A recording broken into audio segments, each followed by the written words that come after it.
Welcome to the Blooming League of Original Podcasts.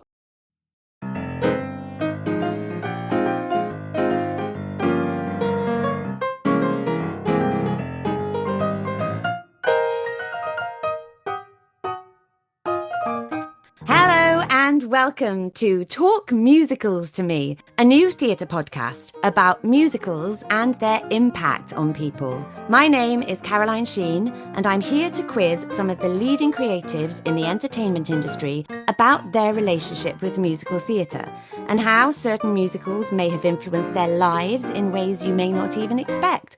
From how they first encountered a musical to musicals they may never even have seen, let's dive in and introduce today's guest to open up and talk musicals to me.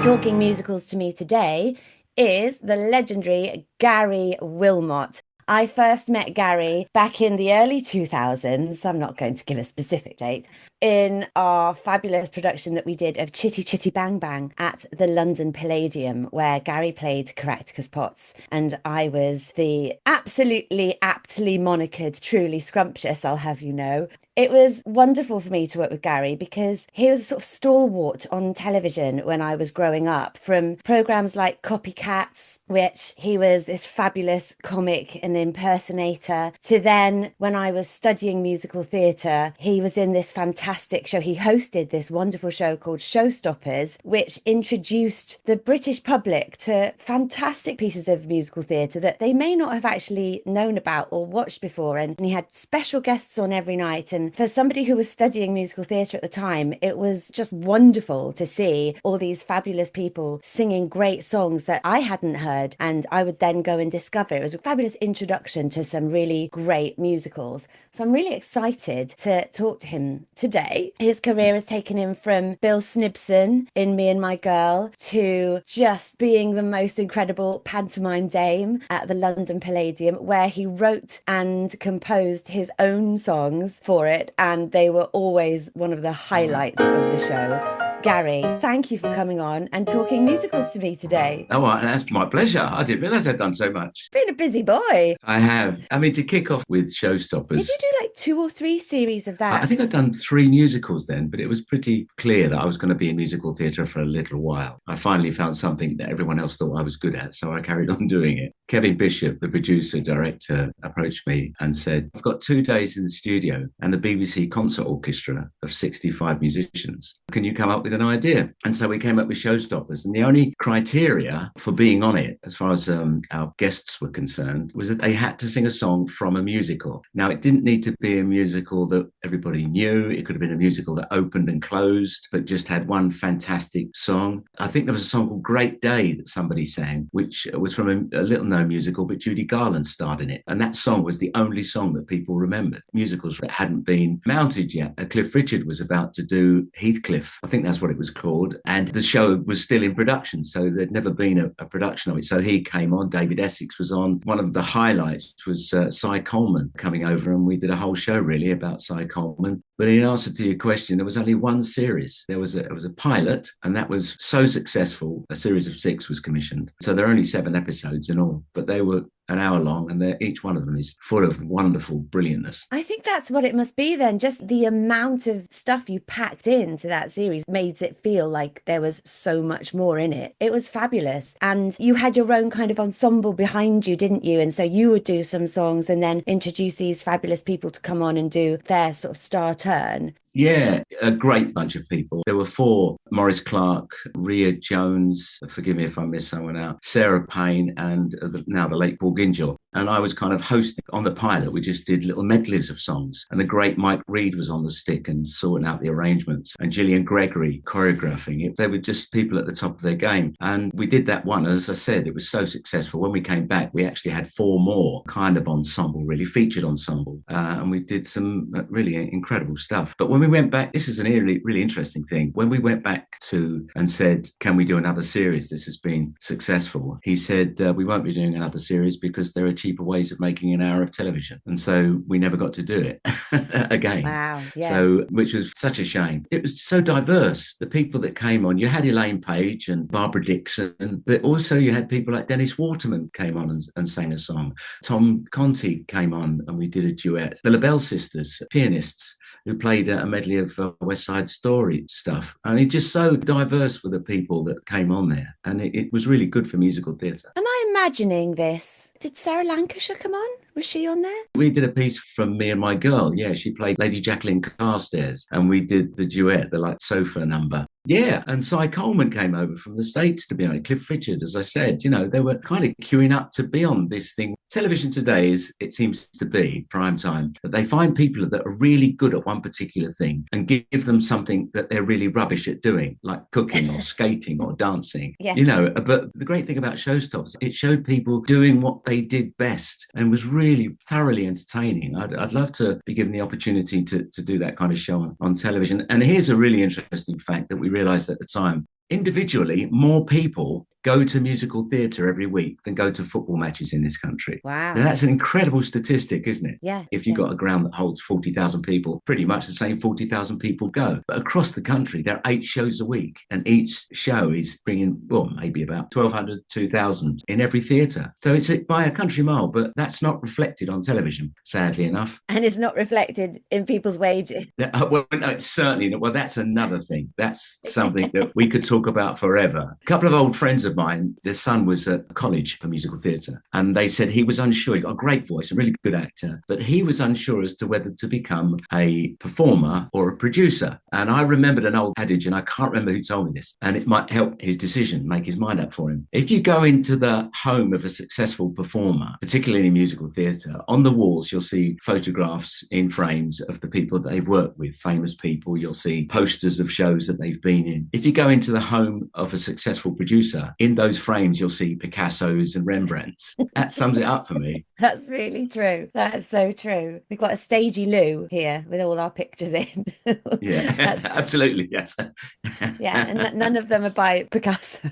But it is a strange thing, and so often I do a show and I'll say to a performer, have you got anything after this? They say, no, I'm going to work in a coffee shop until the next gig comes along. And for me, personally, that's not good enough. Yeah. It's not good enough. You should pay people properly. We're at the sharp end. I'm not talking about personally. I'm talking about ensemble and smaller shows and smaller parts in shows. You should be able to be paid properly that will keep you going while you're not in work. Yes. It's an odd business, though. That's the thing. Once it finishes, back to square one, aren't you? Absolutely, yeah. I think there was a time where you'd be paid enough to manage until the next one came along, but that's long gone, I think. Yeah, it has, yeah. Oh gosh, I could moan all day. Let me start with my questions, Gary, before we literally sit there and depress ourselves into oblivion. There's a whole series here, Caroline. Yeah, it really There's is. a whole series. So, Gary, how did you and musical theatre first meet? What was the first musical you ever saw? I was doing variety on television and I had my own show and stuff like that. But I could kind of sense that television was moving away from light entertainment, variety as it was called then. And at my agent's office, there was a young girl who got herself a job as a dancer in Me and My Girl. So we got up a little charabang and we went to see her and the show. And my hand on my heart, I thought it was the best thing, not just the best show, because I'd never seen a show like that before. The best thing I'd ever seen. And I came away and people were saying to me for weeks after, will you stop going on about Me and My Bloody Girl? Will you stop it? I go, oh no, but it was great. It was so good and this, and it was so perfect in every way. So is that the first musical you ever saw? Yeah, first one I saw, yeah. Wow. And then you just end up in it. That's amazing. Well, about 6 months later, I was rehearsing a pantomime I was due to do down in Bristol. And we were rehearsing in a room at the back of the Fortune Theatre. I don't know if you've ever rehearsed in there or auditioned there or whatever. And I got a phone call from my agent saying that they're auditioning round the corner for Sally Smiths. They've said they would like to see you for the role of Bill Snibson. Now, if you have never seen me, I'm mixed race. My father was from the Caribbean and my mum was from England. And I didn't think for 1 second I would be considered for this role because I wasn't an archetypal Cockney character from 1937. And anyway, I went in and I'd never auditioned before because in variety, you're kind of as good as your last show and they just keep booking you. A bit like stand-ups now. I'm sure stand-ups never audition. They just get booked. So I walked down the aisle and I've never been so gushing about anything. I was so pleased pleased to be given the opportunity to tell these people that the work they'd done was fantastic and how much I enjoyed the show. And they knew that I knew the girl in the show as well. I walked down the aisle and I sat in row G, G for Gary. That's where I sat. And I watched that. When this piano came on and no one was pushing it, it just came on its own.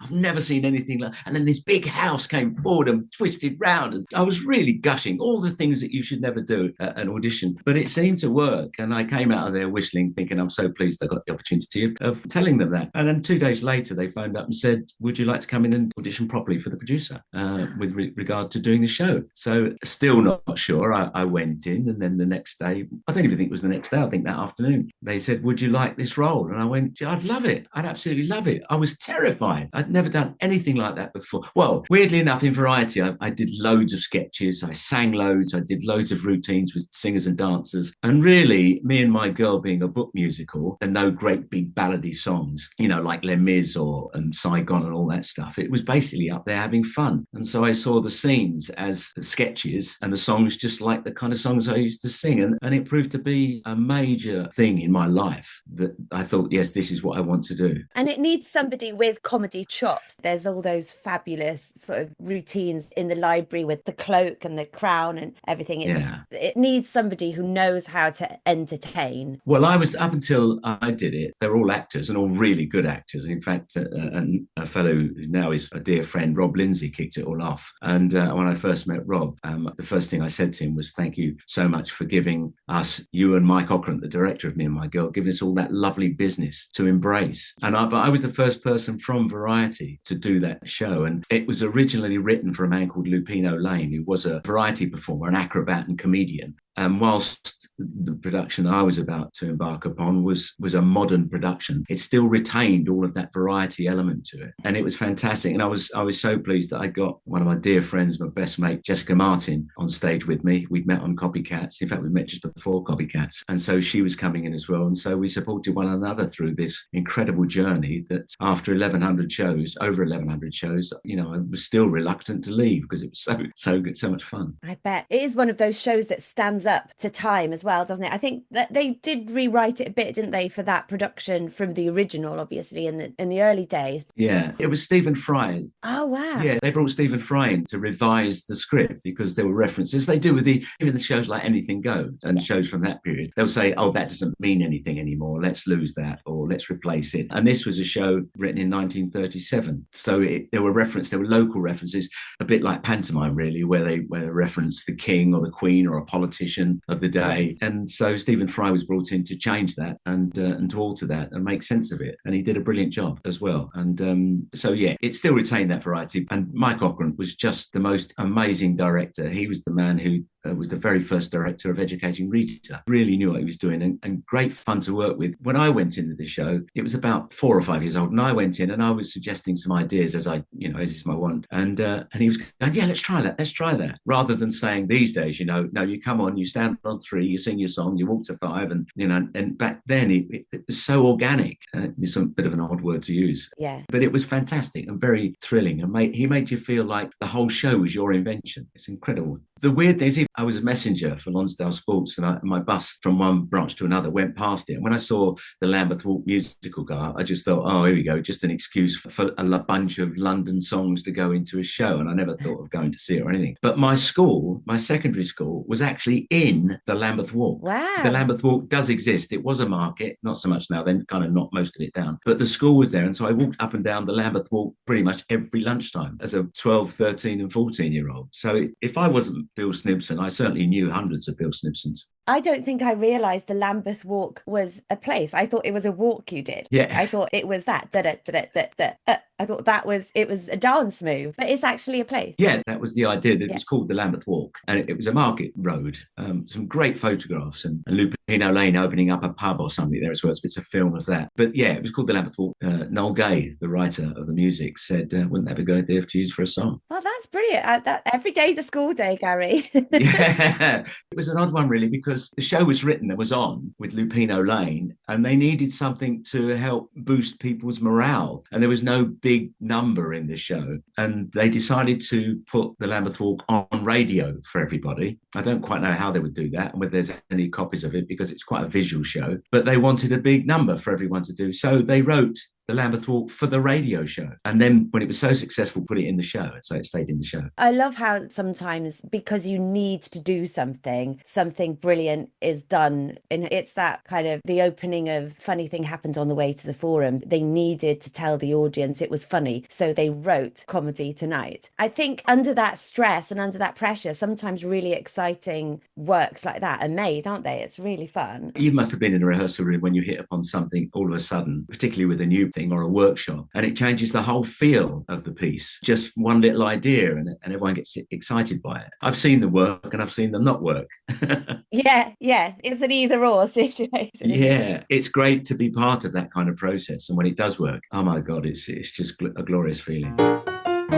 Is there a musical that you have seen more than others? Is there one that you like, oh, if that's on, I'll go and see it? Is there something like that in your past? I'm sad to say that there isn't. I'm not really good at revisiting things. Once I've seen them, I think, right, that's it, that's done. So I'm not really very good. I've not been inspired to go back and see many. I think I go and see them if I've got friends. I mean, Ramin Karimloo was in Phantom, both as Raoul and then the Phantom himself. So I went back a couple of times to see him. And I think that's a fantastic show. I would say, with my hand on my heart and all honesty, if you're going to see it, go and see it in the first 2 months of a new cast. Yes, when it's nice and fresh. Yeah, when it's fresh and everyone starts off terrified and all the energy is there, then they learn how it all works. And then after about 3 months, they settle in. It's a rhythm thing, isn't it? I think. I went to see the open dress of The Great Gatsby last night and it was fantastic. And the atmosphere in the theatre was electric. And it was wonderful to like see things for the first time, knowing that no one else had seen this yet. You know, we were all seeing it fresh. It's a really old school, glamorous, luxurious, lavish production, and everybody just ate it up. And I do remember thinking, I wonder what it'll be like in sort of 2 months, 3 months time when they're in the run. They'll have found bits of business and things that really work. And to have this sort of freshness to like, this is the first time they've ever said these lines in front of an audience felt really exciting. That is a weird one, that, because sometimes you can go, particularly for the early stages before a show's ever been on, nobody's seen it. People are very, very enthusiastic, sometimes over enthusiastic for it and are working too hard. And then it's good to see it about a month later when everyone's kind of settled in and the comedy element of it, you know, they know how the comedy works. I remember when you and I went into Chitty Chitty Bang Bang, there's a lot of comedy in there. And it took me a while to kind of sort out some of the comedies a little bit too subtle for such a huge theatre. Yeah. And so I was always looking to try and find new ways of doing things and timing things and changing words. But as you know, in musicals now, particularly American shows, once they're up and running, they don't want you to change a single word. And that's always a battle. Yeah. I found that quite frustrating in times. Yeah. From my days of doing what was called cabaret and stand-up, I would be driving home from a gig and through my head all the time I'd be saying, now why didn't that gag work there? How can I improve that? How can I do this? But you know, once you're in a musical, it's virtually impossible to change that. But coming back to Me and My Girl again, if there was an idea that you had even a year into the run, you'd say it to Nigel, the resident director, and he'd say, I think that's a good idea. We'll lose something else somewhere else. Oh, wow. You know, because I think that's going to really work there. Because Mike Cochran had been so clear about the rules of this show, that it was live. And I think it's better for performers to be able to do that as well, because it encourages you to constantly look at ways of making things better. Yeah. And I think too many shows close because they don't look fresh. And after Me and My Girl, which was, I think, then the longest running show in the West End at 8.5 years, no one ever said anything other than, well, say what you like about this show, it looks fresh. Always did. And that's because it was allowed to grow and evolve.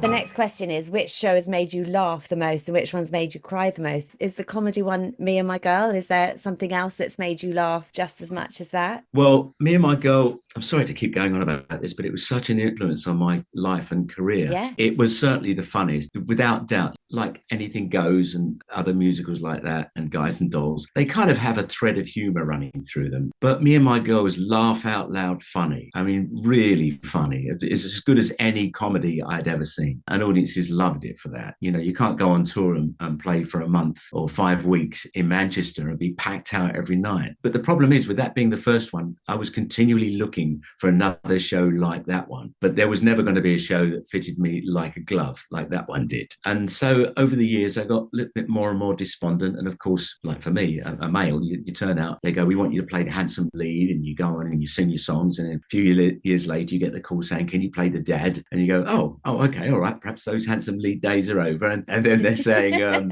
we need someone to play the granddad. We think you'll be perfect for it. And it's chipping away at your confidence, really. But I mean, it's inevitable. Of course it is. And I love it and embrace it. But over the years, I've kind of lost my way a bit in musicals as far as enjoying them is concerned. And there are a couple that you go, yeah, let's do that. And you turn up and you suddenly realize it's really exactly the same as all the other musicals, because what people see on stage is maybe half an hour of your life, but it's all about what goes on in the wings, what goes on, who's having an affair, who's sold their house, who's bought a new car, all that stuff that's going on backstage, who's just had a baby. And it's about that. And so I enjoy shows for that.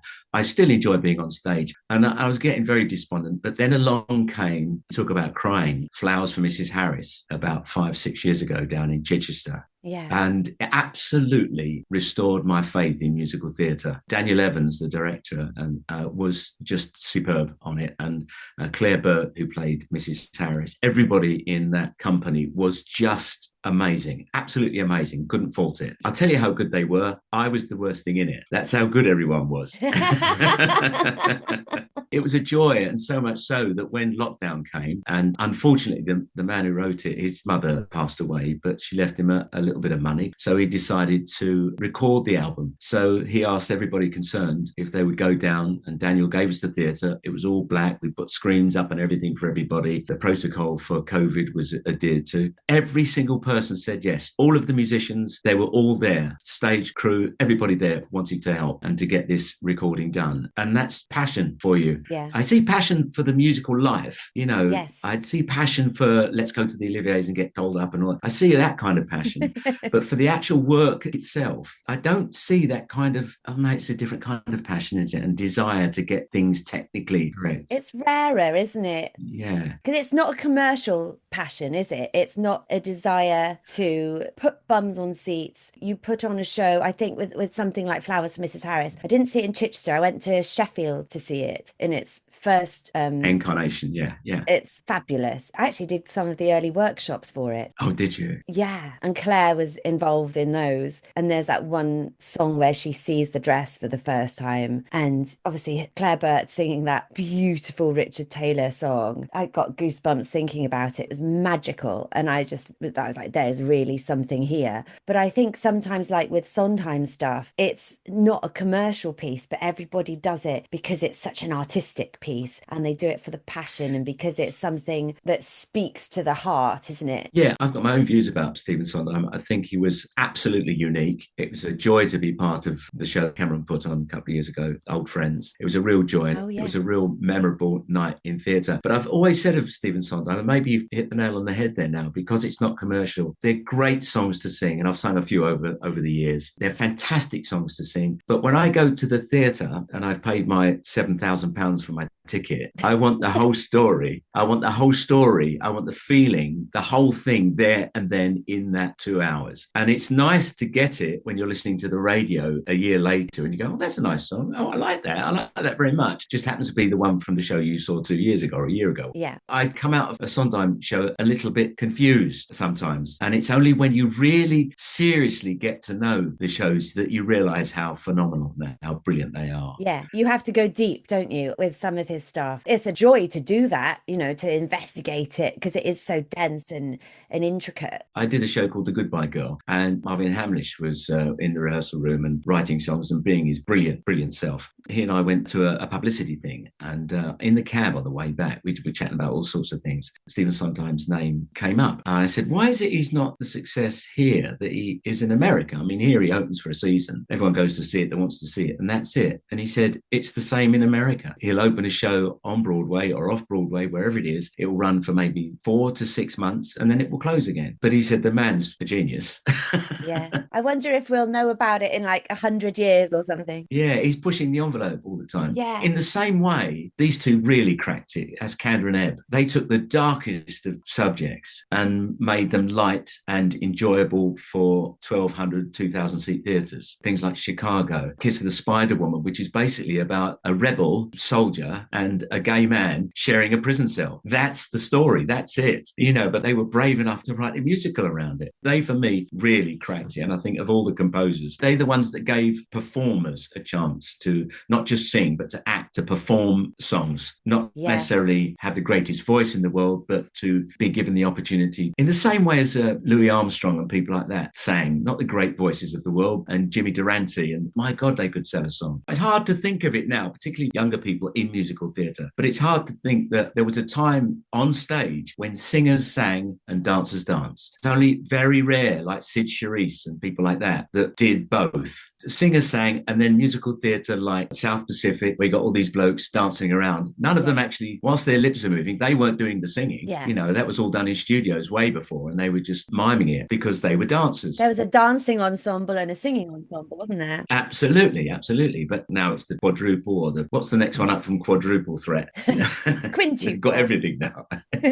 Quintuple set, yeah, they got it. The original production of Beauty and the Beast that was at the Dominion here, I remember that had a singing ensemble and a dancing ensemble. Did it really? And I remember knowing that and thinking, oh, maybe I can be in the singing ensemble for that, because that'd be amazing. And then I got an audition and it was for the dancing ensemble, not my forte. And I turned up and the opening of the dance was 8 fan kicks. I was about a year out of college at the time. I can't kick high at all. And I was standing there with incredible dancers that I'd seen in like Crazy for You when they were in Oklahoma, or they were in Oklahoma later, I think.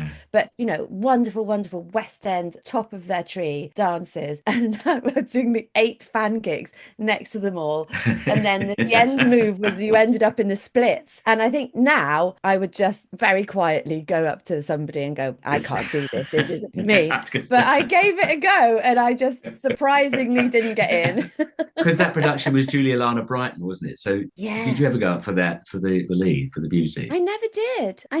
Oh wow, because that surprised me. I think it was because I was straight out of college and I was working. I was doing Grease at the time, but I did think, oh, that would be a really lovely role to play. But yeah, again, one of those sort of lavish productions. I've answered one question and we've been going for 45 minutes. You've got 9 more to get through, haven't you? No, do you know what? You've actually answered 4, so you're not doing too bad. Oh, wow, okay.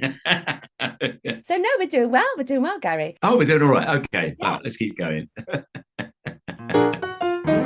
This is my confession question. I have never ever seen a professional production of West Side Story, and I feel very bad about it. Is there a musical out there that you feel bad about not seeing? Is there one you think, oh, I should go and see that, or I should have seen that and I didn't? There's a couple. I think I should really see Cabaret. I should see Moulin Rouge. I probably won't see The Great Gatsby.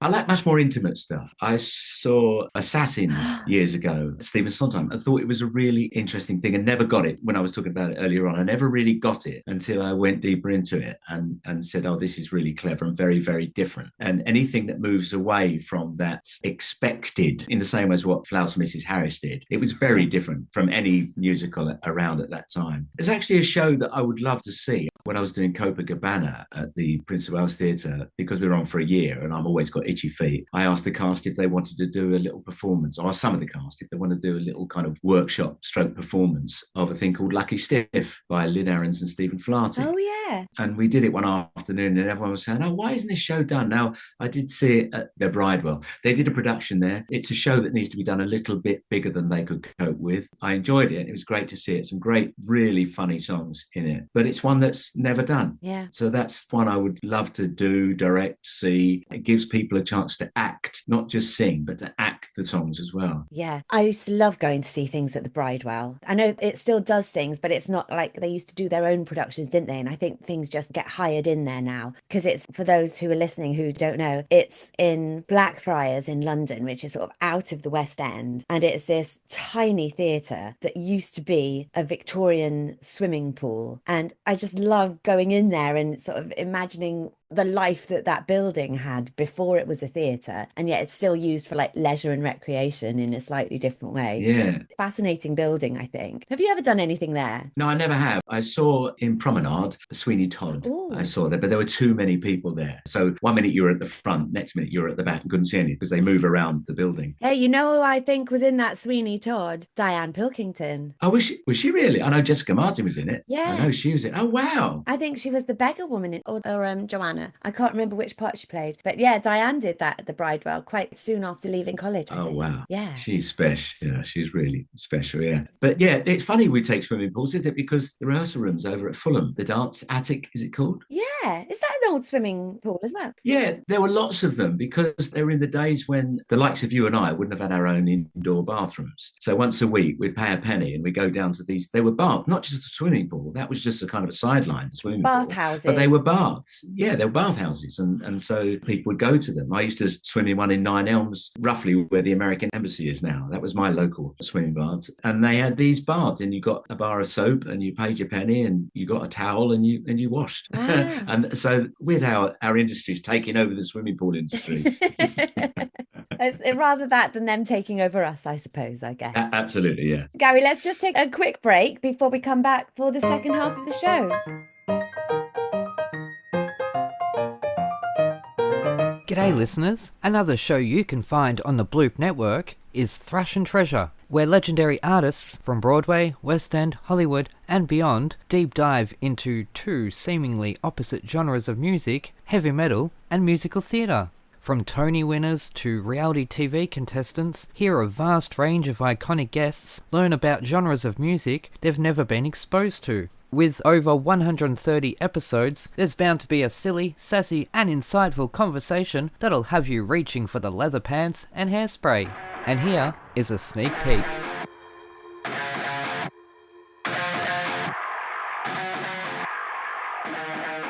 Right, we're back with Thrash and Treasure. I'm Aaron, that's Steve, and we're having the time of our lives with legendary director Lonnie Price. Hello, hello, hello. You've spent a lot of time in a lot of theatres, so have you ever seen... Oh no, that's your question. Sorry, Steve. You've spent a lot of time in theaters, so have you ever seen a theater ghost? Ooh. Oh, wow. What a cool question, Steve. Yeah, I think I have. I don't know if you see them, but I think you feel them for sure.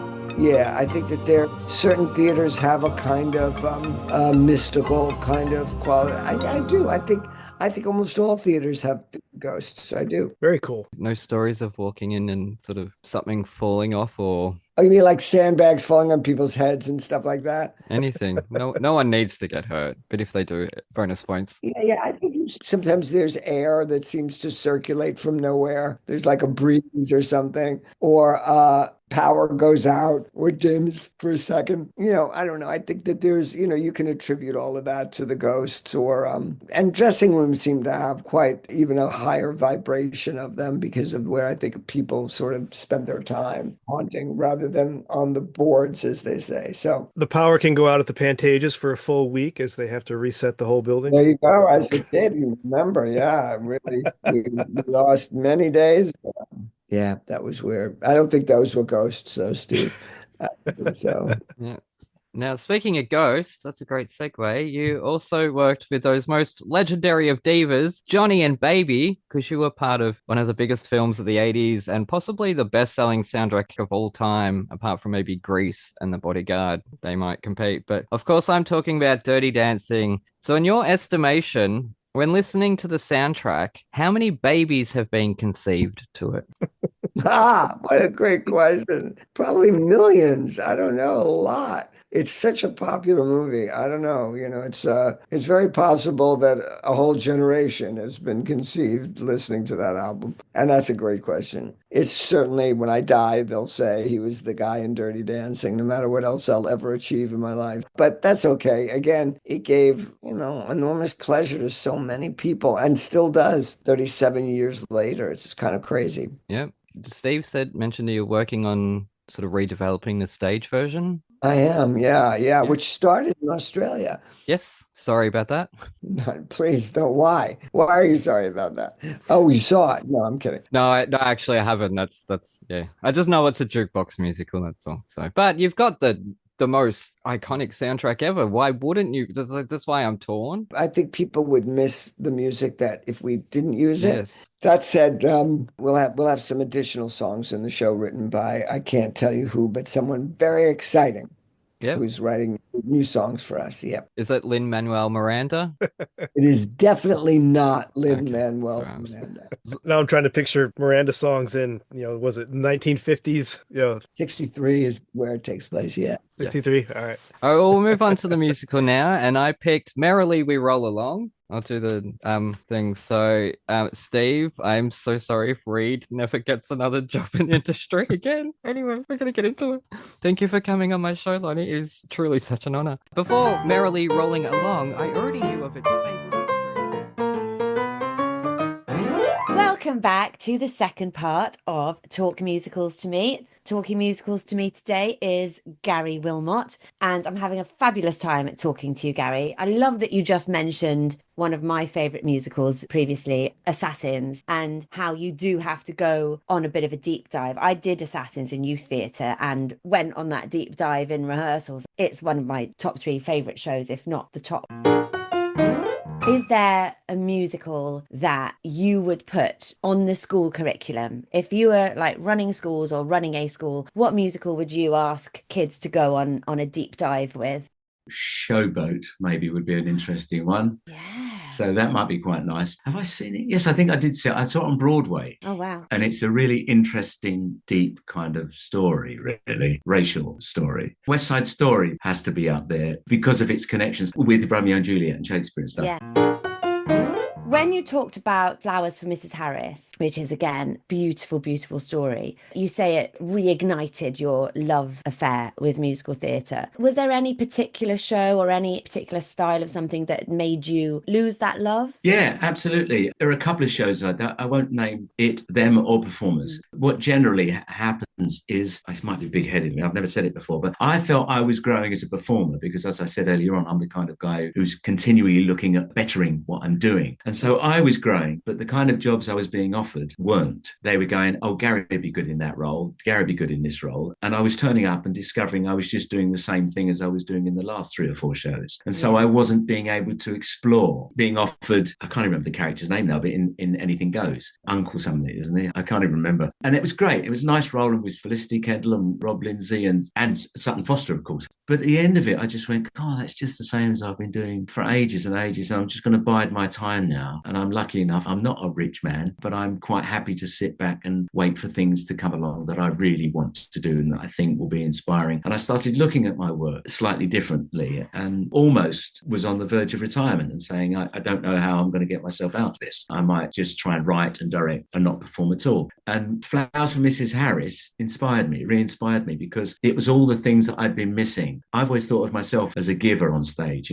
If I think a line's going to be funny coming out of Caroline Sheen's mouth, I'll say, Caroline, you should do it. It might be written for me, but it's going to be better structurally if you do it. And I like working with people who are givers and not takers, because if I'm trying to help them, I know they're trying to help me as well. And then along came something recently that's not a musical at all. It's a play called The Man for All Seasons with Martin Shaw. And so I do that on a short tour. And now we've just been told we're going into the West End in September. And that's exciting. It was great working so intimately with performers. I've never done a sung through musical, and I don't think I ever could. It would drive me mad to just sing the same tunes every single night. I like the excitement of doing lines. Things slightly go wrong or somebody gives you a line in a slightly different way and it makes it more exciting and you've got to be on your toes. But with musical theatre, all too often, you just get into a routine of turning up and doing the show every night. Audiences will never get it because that's your craft. That's what you have to do. You have to try and make it look like you're saying it all for the first time. And so I'm looking for things that inspire me, people and writers that inspire me to stretch myself even now at the tender age of 24. Yeah,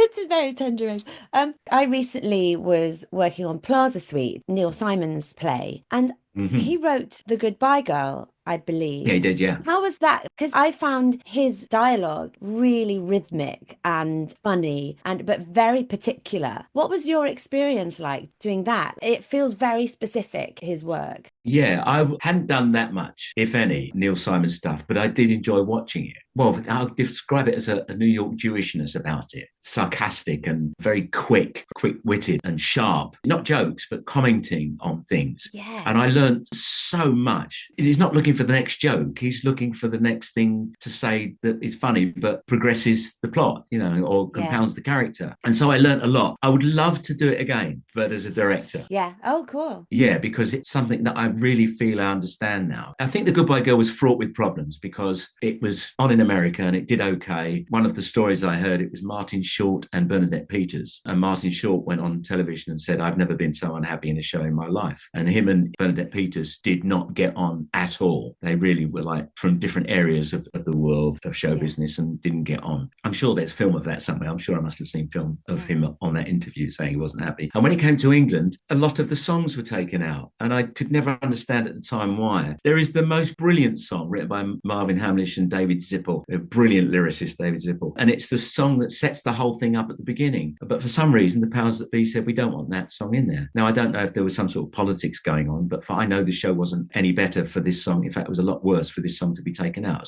song called No More, which absolutely set up the whole plot, everything. And it didn't last very long in London at all. 3 months, maybe 2 months, 3 months. But then they put it out on tour and it did really, really well. And I think the most important thing of all musical theatre is not to entertain the audience, but the producers got their money back. So that was that's what we're all striving to do. They made ends meet. Yeah, they made ends meet. But I would love to do it again. In fact, I tried to encourage them to do it down at the Watermill when I was working down there in another lovely show, Radio Times. Maybe it's just the English shows that I like. Maybe it's that. There is an argument for the homegrown stuff, isn't it? And that being what you relate to the most. And I wish there was more of that in our industry. I think British musicals have done well. It's always a bit of a sort of cycle, isn't it? A bit of a roller coaster. I feel like now it feels like people are taking more risks with British musicals, but it would be lovely to have like a big old smash again. I guess Six is the latest one, isn't it? That's the one that's sort of taken the world by storm, and that's very British, historic and everything. Yeah, well, of course, I think Lionel Bart was one of the greatest at that with the kind of stuff that he wrote, and Oliver was one of the best musicals of all time, and they do come along from time to time. It's a bit like saying, because we want to put bums on seats, we've got to get a Hollywood movie star to come and do the show. And of course, a Hollywood movie star doing a Cockney accent, well, we've seen that before and that didn't work. So maybe Dick Van Dyke, I've seen him speak about it actually. He said, I don't know what accent I was using. I know. So he's really quite light and funny, as you would imagine him to be as well. Yeah. Another interesting observation, the most successful writer of musicals we have is Andrew Lloyd Webber. And I asked myself the question, how long will it be before the National Theatre decide to do an Andrew Lloyd Webber musical? It just feels odd that they don't. Yeah. They'd rather do some obscure American musical that's never been done before and perhaps was a flop. And then you see it and you go, oh, I know why it was a flop. It wasn't very good. But Lloyd Webber is, I won't have anyone say a bad word about it, because the number of people that have had careers off the back of him and Tim Rice sitting down and jotting stuff on the back of a napkin in a restaurant is quite extraordinary. And I think the work he does has been seminal. It changed musical theatre. It is extraordinary.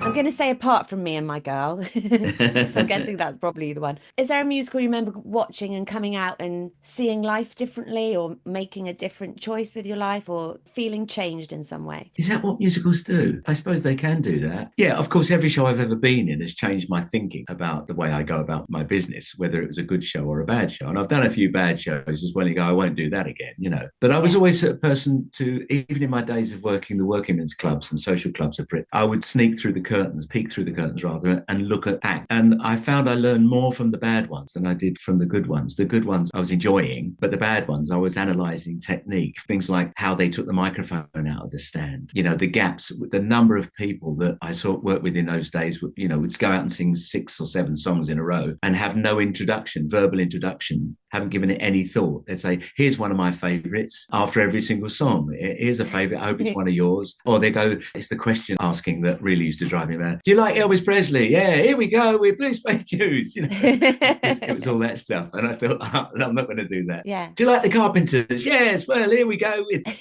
I've always thought the songs will take care of themselves. It's all those bits in between. And whenever I've done my own concerts, I always make sure there's a good smattering of little stories about my life, finding venues, losing losing my suit, turning up and the band's not being good, and all those little stories. I did that for about 12, 13 years, working the clubs. And so when I took that kind of same ethos into musical theatre, I found it helped me a lot and made me a bit different, and then you learn over the years. When I see young performers without experience, that I know what experience is. Yeah. When you're doing it yourself as a young performer, there are people going, oh, do that for the experience. You don't really know what that means. But each little thing you do for experience, whether it's good or bad, it teaches you a little something subconsciously. And then I look back now and I go, I didn't have experience then. I see old stuff of me on television. I go, I didn't have experience then.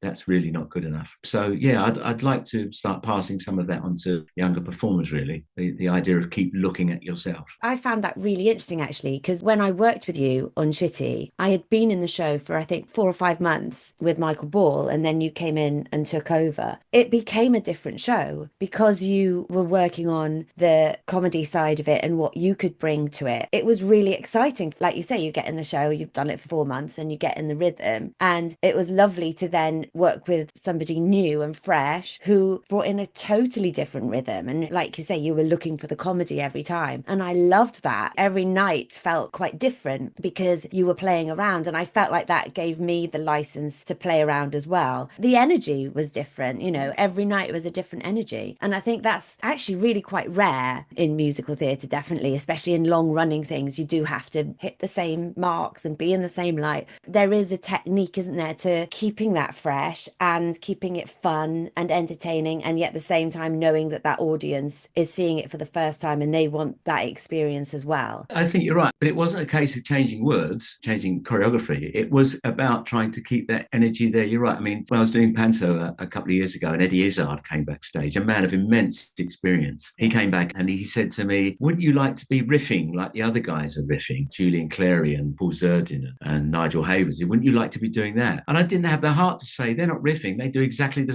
same thing every single night. But I didn't have the heart to say, and if you're listening, Eddie, I'm sorry, but I just could. I thought you would have known that. But that's how good the show was. Yeah. And that's always what I've strived for personally, to try and make it look like you are making it up as you're going along that night, particularly in the kind of musicals I've done. There was always a scene in Greece where there was a set corpse that people would start laughing on stage, and it was always set. Yeah. Every night it happened. And I can guarantee you, like, people will say to me, oh, I saw Grease, and the night I saw it, Shane Ritchie really started laughing. And I'm like, oh, did he? Oh, yeah, I remember that night. And I'm like, every night. But that's a skill, isn't it, to make that look so fresh and real and truthful. What you just demonstrated there, Caroline, is what we do. It's a phrase I came up with years ago. We peddle memories. And if people can remember things like that years afterward, it means that you've done your job correctly. Final mention of Me and My Girl. There was a bit where I had an ermine, like Lord's coat on, and I used to pull a little plastic mouse out of it, and I used to waggle it about and throw it into the audience. And for years, people came up to me when I was doing different shows around, and they'd produce this little mouse. I caught the mouse that I was in the night you threw the mouse into the audience. Oh, brilliant.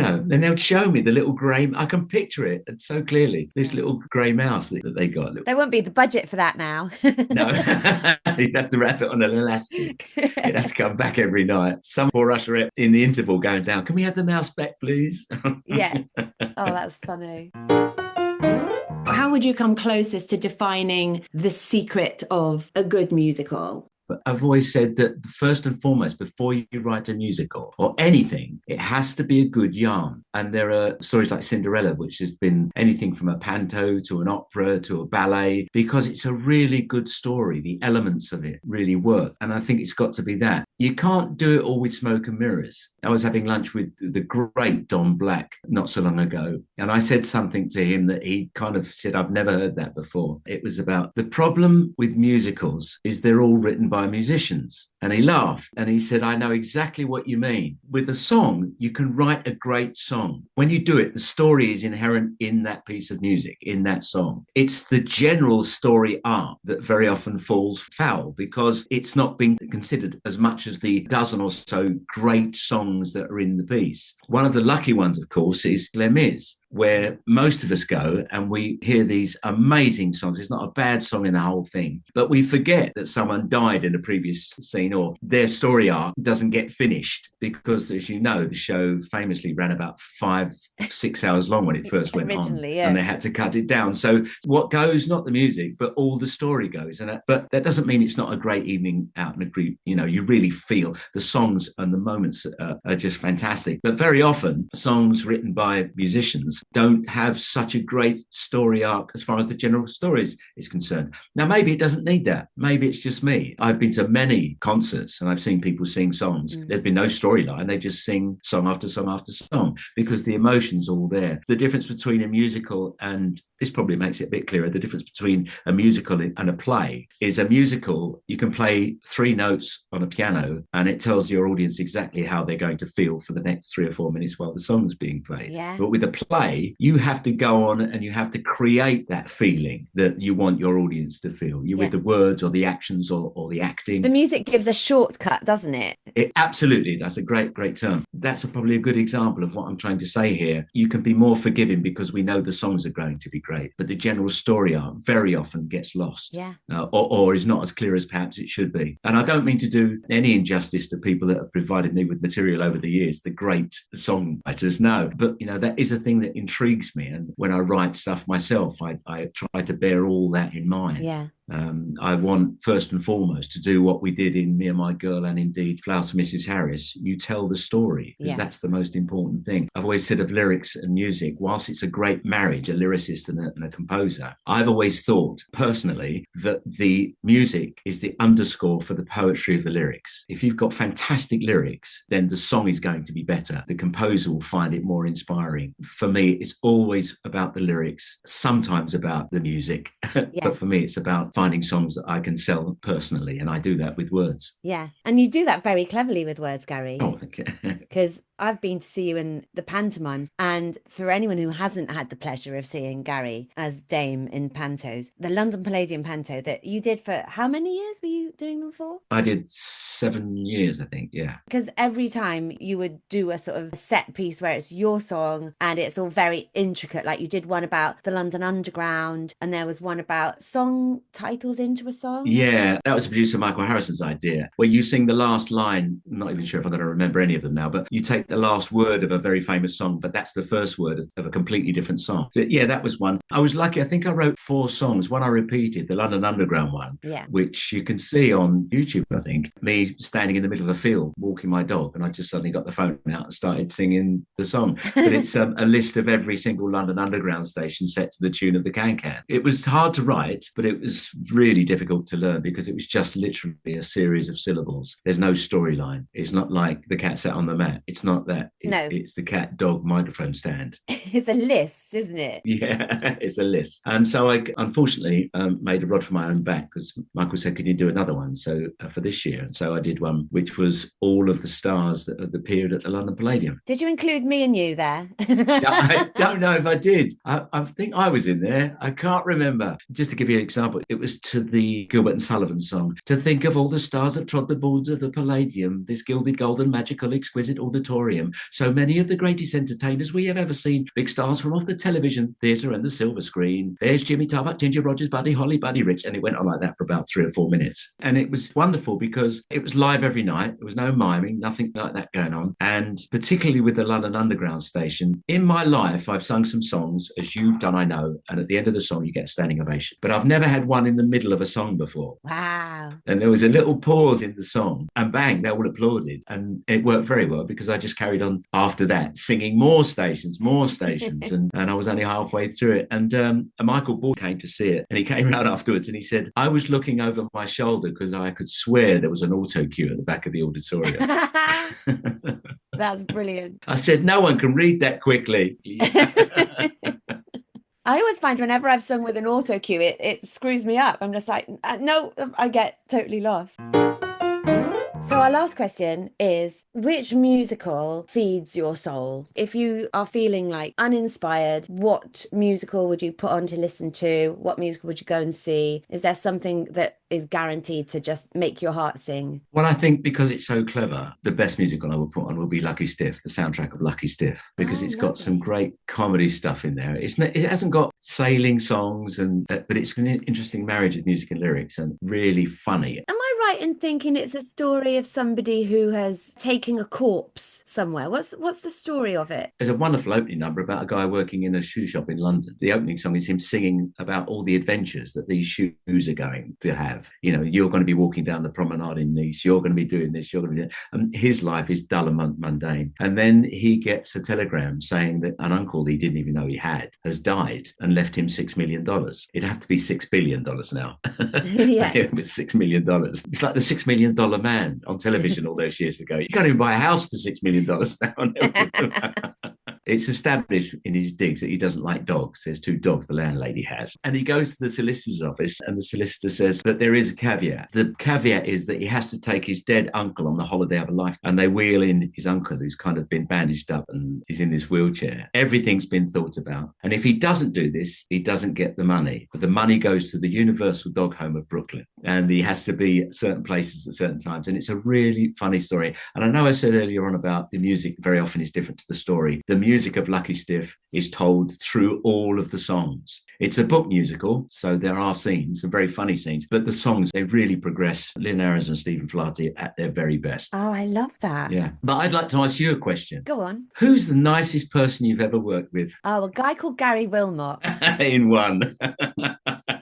Absolutely. Oh, we had a laugh, didn't we, Gary? We really did. Oh, we did. It was a great cast, and yeah, it was a special time. Everybody, the stage crew, and the fact that it was at the Palladium, and we got to get in Chitty Chitty Bang Bang and fly out over an audience every single night was a joy. Even though it broke down a lot in London, they're the funniest moments when it breaks down. It did, because you took it out on tour as well. Am I right? Yeah, I did. They got a different car. Technically, it was a different car, and I don't think it ever broke down, or hardly ever. Funny enough, I went to see it recently in Oxford. Oh, I haven't seen it yet. It's still I got a mate in it. Yeah, Adam Stafford is playing one of the spies, who is absolutely brilliant. And we met on Chicago all those years ago, but and loved it. Yeah, really, really loved it. Of course, you've done Chicago as well, haven't you? You have done such a variety of things. I think it's absolutely fascinating. The jobs that you have filled your life with have been incredible, because the first time I ever saw you on TV, you were doing impersonations, and that was brilliant. Everything you do, you've put your mind to, and it's always been really exciting and excellently done. And I think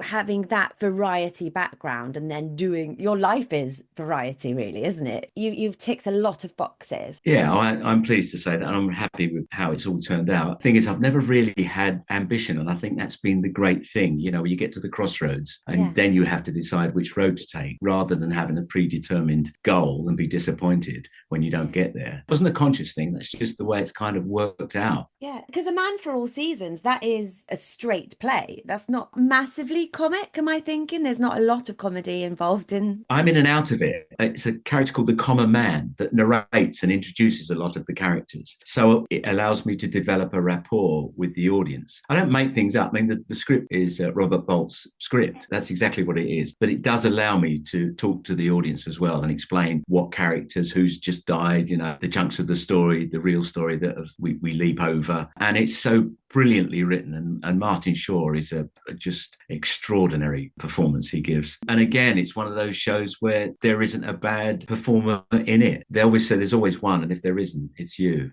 But they're all just so good, and I'm really looking forward to getting back together with them at the West End. Yeah. So that's what's next for you. Is there anything coming up in between, or what's coming up? We've had to move it because of A Man for All Seasons suddenly being given a theatre in the West End. I got planned upstairs at the Gatehouse in Hampstead, a two-hander play that I've written that they very kindly said that we can do in February. They want to do it so much. They've said, no, we'll move it.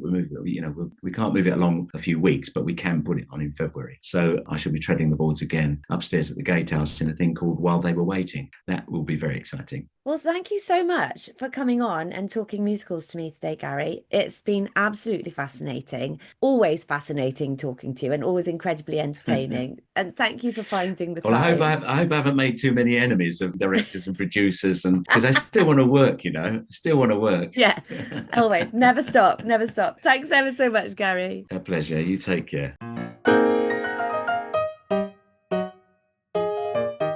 Thank you so much for listening today. This has been Talk Musicals to Me for the Bloop Network. My fabulous producer is Aaron Ware.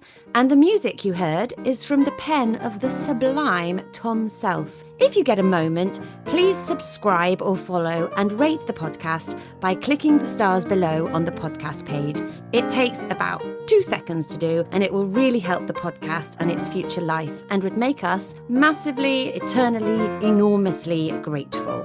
In the meantime, another huge thanks for tuning in, and please do so again next time to see who will be next up to talk musicals to me.